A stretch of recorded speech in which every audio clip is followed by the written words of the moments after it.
part of our Global Perspective project, we are working on the topic Values and Beliefs with a special focus on women's education and empowerment. We have named our topic Nivarusa, which combines the idea of nurture and rise, symbolizing women empowerment through education. Your perspective is especially important to us because as our principal, he has seen how education shapes lives and how values influence the opportunities available to women in our society. So first of all, we would like to start off with a very kind of personal questions from you. Okay. Did your personal belief or family values influence your journey toward becoming a principal? Of course. Yes. My family's support, my family's, concept of education for women and women empowerment that supported me as a child, as a student, and then later after getting married also as an independent woman. I was always supported by people around me, starting from my father to the whole family, then my husband. So there has always been a very strong and continuous support system around me that made it possible for me to excel in my personal and my professional life. It could not be harder. So, as a woman with your own journey in education and employment, what advice would you give to young girls about pursuing their education and preparing for their future careers, especially because there are certain responsibilities that we women have as well alongside our education and our careers? I think God has blessed women with the quality that they can very conveniently and easily, with the support of the people around and family, they can balance their roles. And it is in the nature of a woman to be caring, to be loving, to be compassionate, and this process of childbirth that she goes through. So balancing work life and this process it comes naturally to women.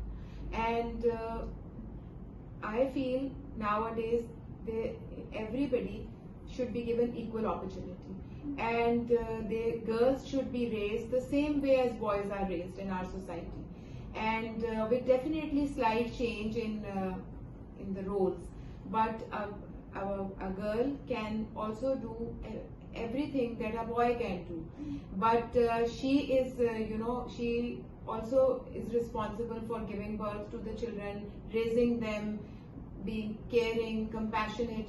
So they know, and those who do dual roles, they are more responsible and more organized. And my personal experience is that those who are just housewives, and that is also something which requires a lot of complex skills and a lot of work, managing the house only.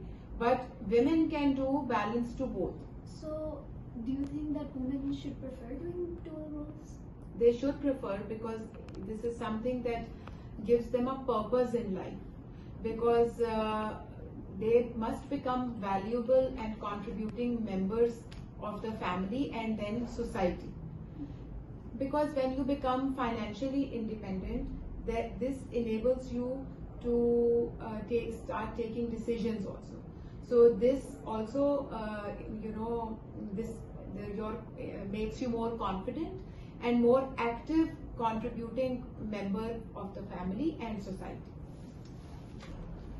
As the principal, do you observe any differences between boys and girls, branch in terms of academic seriousness, long-term success, and parental involvement in their education?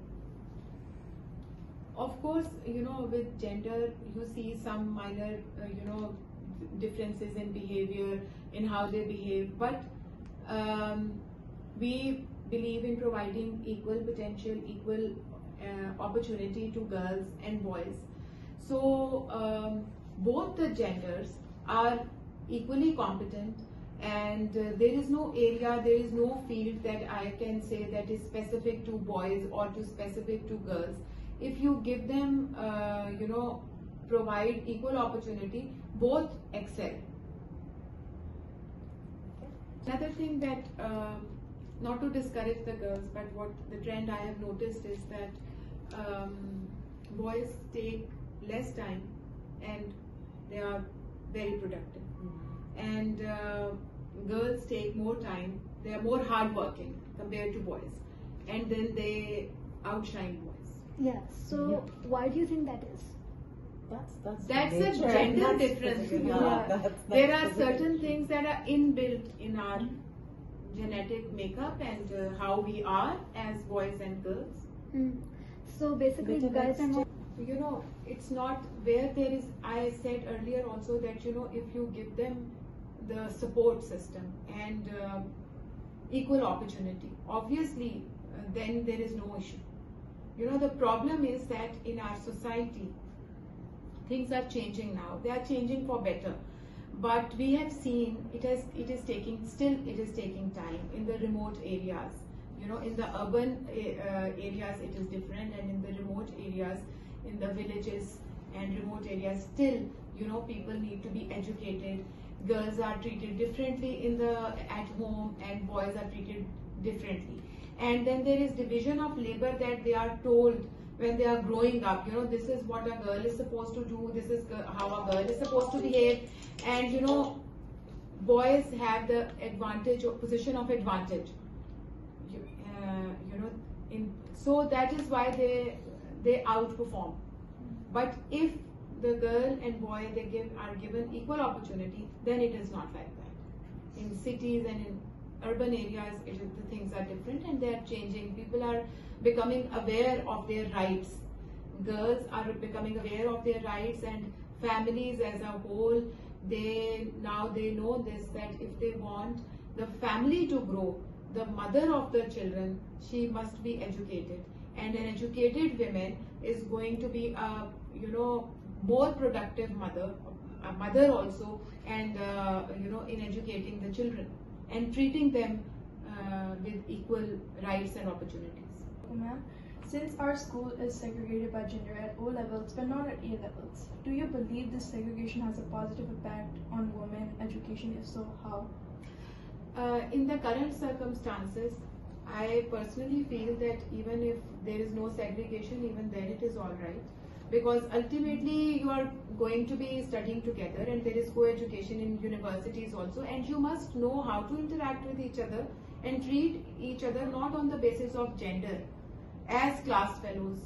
And so, you know, for success in life, you should know how to, you know, and you gain more confidence, you develop the interpersonal skills more in an environment where both interact. In our current circumstances and situation, there are mega events in which you get an opportunity to work with each other, boys and girls. But I feel that, you know, when you are going through adolescence, in the middle school and in O levels, there are changes coming in. You know, if you are to have more focus, if there is some kind of segregation and some kind of opportunity also to interact, is all right. And then in A levels, then again there is co-education. But I personally feel that there is no harm, even if it is in middle school, you know, children study together. I think they become more confident. They know how to treat each other, and there is no hesitance, you know. Girls, those who are thinking, those who are coming up with logic, those who are debating, those who engage in a positive, in a, you know, logical discourse. This is something really healthy, because if everybody thinks alike, then nobody is thinking.